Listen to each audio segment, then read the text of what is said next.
Hi అత్తయ్య. Hi. ఏం చేస్తున్నారు ఈరోజు? నిమ్మకాయ పులుసు అన్నం చేస్తున్నానమ్మా.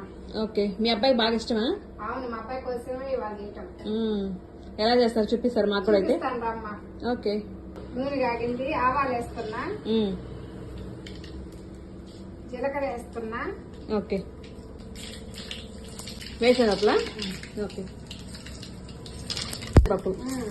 ఓకే, ఇవన్నీ బాగా ఫ్రై చేసుకోవాలా? ఎర్రగా రావాలి, బాగా ఎర్రగా రావాలి. కరివేపాకు వేస్తున్నాను. పప్పులేగి కరివేపాకు వేస్తున్నాను. ఫ్రై అయిపోయాయి, దీంట్లో వేస్తున్నా. ఇప్పుడు నెక్స్ట్ పచ్చిమిరపకాయలు, ఉప్పు మిరపకాయలు. ఓకే, ఉప్పు మిరపకాయలు వేస్తున్నామ్మా.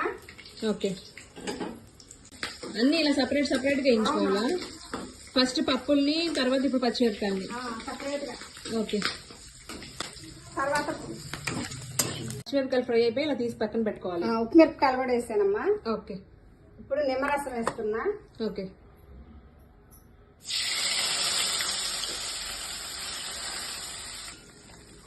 నిమ్మరసంలోకి ఉప్పు వేస్తున్నామ్మా.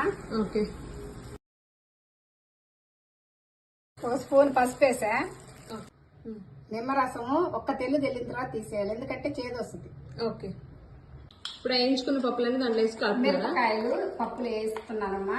ఓకే, ఇప్పుడు పులుసు అన్నం కలుపుతాను. ఇక పులుసు వేస్తున్నామ్మా. ఓకే, మొత్తం అంతా కలిపేసుకోవాలి నీట్ గా. మధ్యలో ఉప్పు చూసుకొని మళ్ళీ తగినంత వేసుకోవాలా. Okay,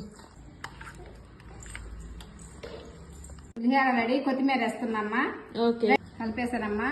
okay, ready. టేస్ట్ చేద్దామా? టేస్ట్ చేసి చెప్పమ్మా. ఓకే, సూపర్ గా ఉంది అత్తయ్య. చాలా బాగుంది. అన్ని కరెక్ట్ గా సరిపోయాయి. పులుపు, ఉప్పు అన్ని సరిపోయాయి. చాలా టేస్టీగా ఉంది. Thank you. యమ్మీ యమ్మీ పులుసు అన్నం రెడీ.